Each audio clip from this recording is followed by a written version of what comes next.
The Gator deck is real. Yes, this Feraligatr deck has won the Champions League Fukuoka in Japan that just tied up. And it was won by Sasaki Hiromu.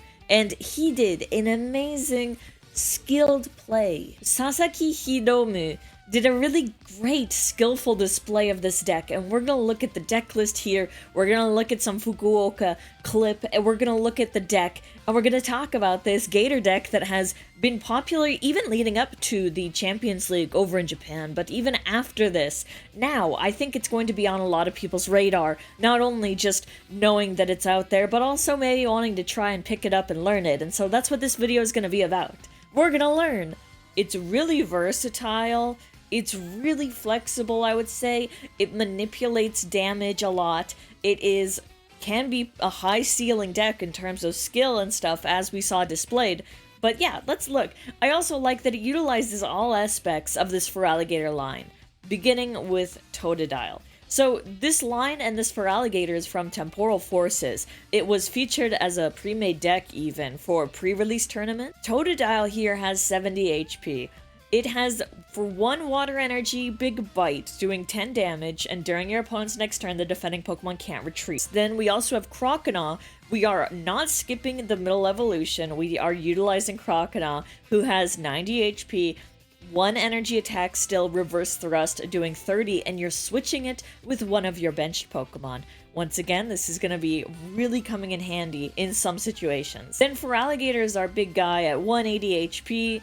He has the ability Torrential Heart. Once during your turn, you may put 5 damage counters on this Pokemon, and if you do, during this turn, attacks used by this Pokemon do 120 more damage to your opponent's active Pokemon. And for 2 water energies, we do Giant Wave, which does 160. But of course, if you decide to drop those 5 damage counters, it can do 280. And we are going to utilize Monkey Dory as well in this deck. And that is going to allow us to get even more damage output, and this is a beast.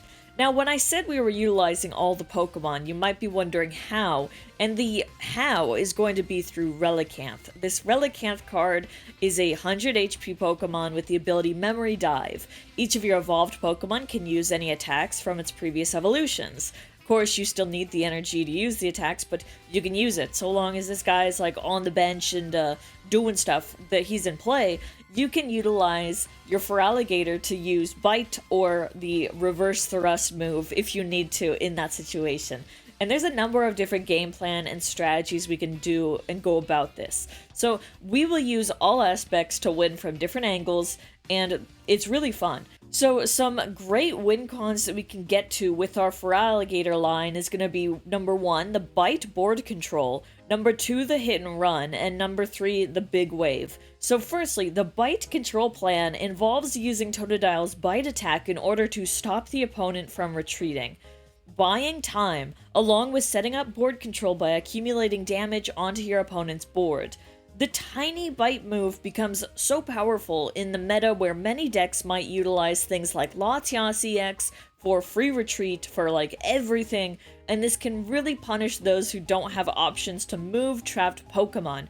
Plus, it is great if you can time it correctly late game and trap a Pokemon, who can't be moved easily or anything. So ideally, you trap a Pokemon that can't be attacking or that doesn't pose a massive threat in the moment so that you can build damage and move with Monkey Dory to eventually take tons of prizes in the end. We saw during Champions League a Bite strategy used later in the game, one of the games during the rounds, where it was trapping a Gardevoir before eventually getting a win. And if timed correctly, this can be super powerful. So the hit and run Croconaw. Croconaw has a move that can do 30 damage and lets you switch with the bench Pokemon, and an easy maneuver is to attack with the Croconaw attack, deal 30, and then run off and hide behind Mimikyu. Mimikyu with the Safeguard ability can't take damage from EX Pokemon, and in a meta where there's plenty of EX Pokemon, this takes advantage of this. You're also still building some damage up, which can still be moved with Monkey Dory to keep contributing towards a board state that allows you to win easily, while also running an opponent out of resources, trying to play around what you're doing. Having to find a retreat option, having to find gust options. And since you're playing mostly single prize Pokemon, eventually you can run an opponent dry. I think this deck can lead to a powerful late game with lots of moves to take in order to take many prizes at once or just systematically go through it. And it can be played in a way that can build a checkmate scenario late game. Now, the big wave plan with Feraligatr is, that's Feraligatr's threat. For only 2 water energies, it does, 160, and all of those moves being done with 1 energy before this and stuff that you might be building up is great, and Feraligatr's attack is great when you've done the math and accumulated damage throughout the game, but if you're needing to hit for more, you can of course drop those 5 damage counters onto yourself for the big wave to do an extra 120 for a total of 280. That's a huge number, especially for a single prize Pokemon. It can hit big opponents like evolved trainer Pokemon. It's really massive for this single prize Feraligatr. And the 5 damage counters aren't the worst thing either, since you're playing Monkey Dory, plenty of them to move more damage around and onto your opponent's board. And by manipulating damage with Monkey Dory, you can combine the damage from 280 up to like 310 or 330 damage, which is hitting just about everything. The deck is mostly single prize Pokemon with Feraligatr at 180, but the deck runs a heavy count of Luxurious Cape. A cape that lets you attach it to Pokemon who aren't rule box Pokemon to add 100 HP to them at the cost of them becoming worth 2 prizes. But even caping up your little Pokemon like Totodile can also protect against a Kyurem wipe from the Slowking deck, which is also gaining popularity, but it's important to weigh the cost with the situation, of course. And we will be running some Arven cards to help find our items and our tools, and we're gonna need the help in setting up our Pokemon in the early game, so maybe think about going second if you don't want to get your Badooed, because that can really set us behind. As for ace specs, there's numerous ace specs you can try putting in. A few lists have featured the tree ace spec, the Grand Tree. This one doesn't see tons of play yet, but it could work for our alligators. Once during each player's turn, that player may search their deck for a Stage 1 Pokemon that evolves from one of their basic Pokemon and put it onto that Pokemon to evolve it. And if that Pokemon was evolved in this way, that player may search their deck for a Stage 2 Pokemon that evolves from that Pokemon and put it onto that Pokemon to evolve it, and then they shuffle their deck. It's a paragraph, I know. But you could also utilize stadiums like Artisan being, a popular choice as well to find Pokemon with, since, again, there's not a ton of Pokemon search in some of these lists. The weak point of the deck is going to be vulnerability in the beginning while trying to set up that powerful board state, and building up your evolution line can be helped out with TM Evolution and the Stadium Ace spec, because we aren't going to be using Rare Candy or anything like that. The way the deck is made, we want to utilize the full line. Monkey Dory is also super important in the deck, and multiple of them. They will help the movement of damage counters in order to fix your math and make sure you can take KOs thanks to their help. It's also going to be important to remove the damage from your Feraligatr if you do drop 5 damage counters on it, but you can't always get the monkey faster than, say, Totodile, since it can't be searched with Poffin or anything, so instead something like Artisan, but it's very important to get them out. As for energy, lists might choose to run typically like 5 or so water energy and a couple dark energy for Monkey Dory. 1 luminous energy also seems to be a common inclusion. There's no energy acceleration engine in this thing, so you're gonna have to be aware of your energy placement. Although Feraligatr only needs 2 energy to attack, be mindful and also remember that Pokemon like Mimikyu might need help retreating if it is ran 2 with our hidden run strategy, for example. And finding that dark energy for Monkey Dory when you need it is also important. Alright, let's go ahead and look at the deck by Sasaki Hiromu, who had just won with Feraligatr. That's awesome.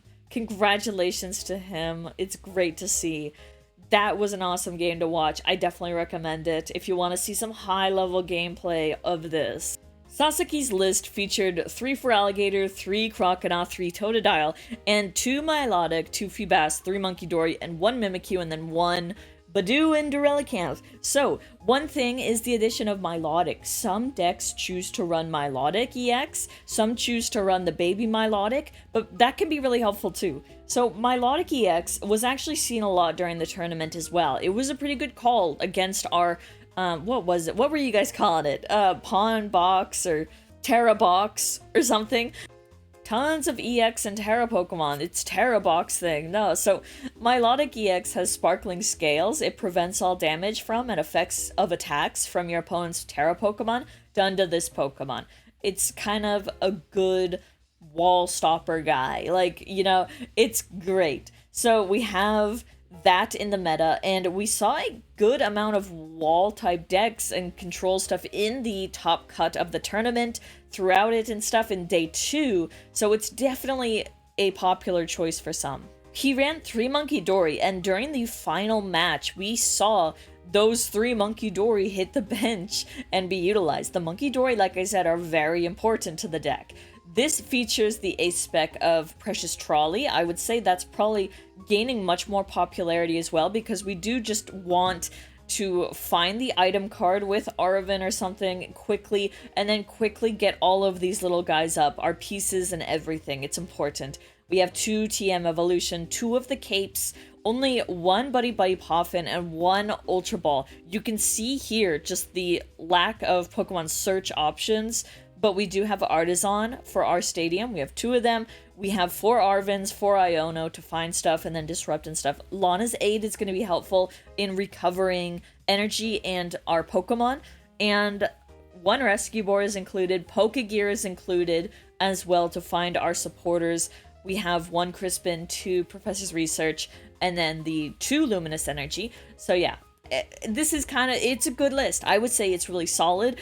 There's plenty of counter catchers as well in here. But yeah, all in all, this list is solid. And like I said, if you want to see so far a masterclass of this in action, definitely watch the run that Sasaki Hiromu had during the Champions League. The deck seems like it can be very technical, and you can play it very skillfully by utilizing damage and timing, and I think Hiromu excelled with it. I think for some this is a difficult deck, but it's certainly fun to watch someone play it so skillfully.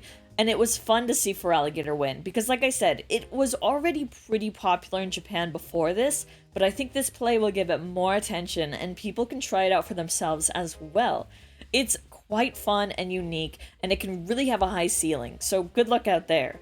I'll also include some Japanese articles and resources within the description that can guide you in more of like forming deck lists and ideas, as well as how to play it and stuff.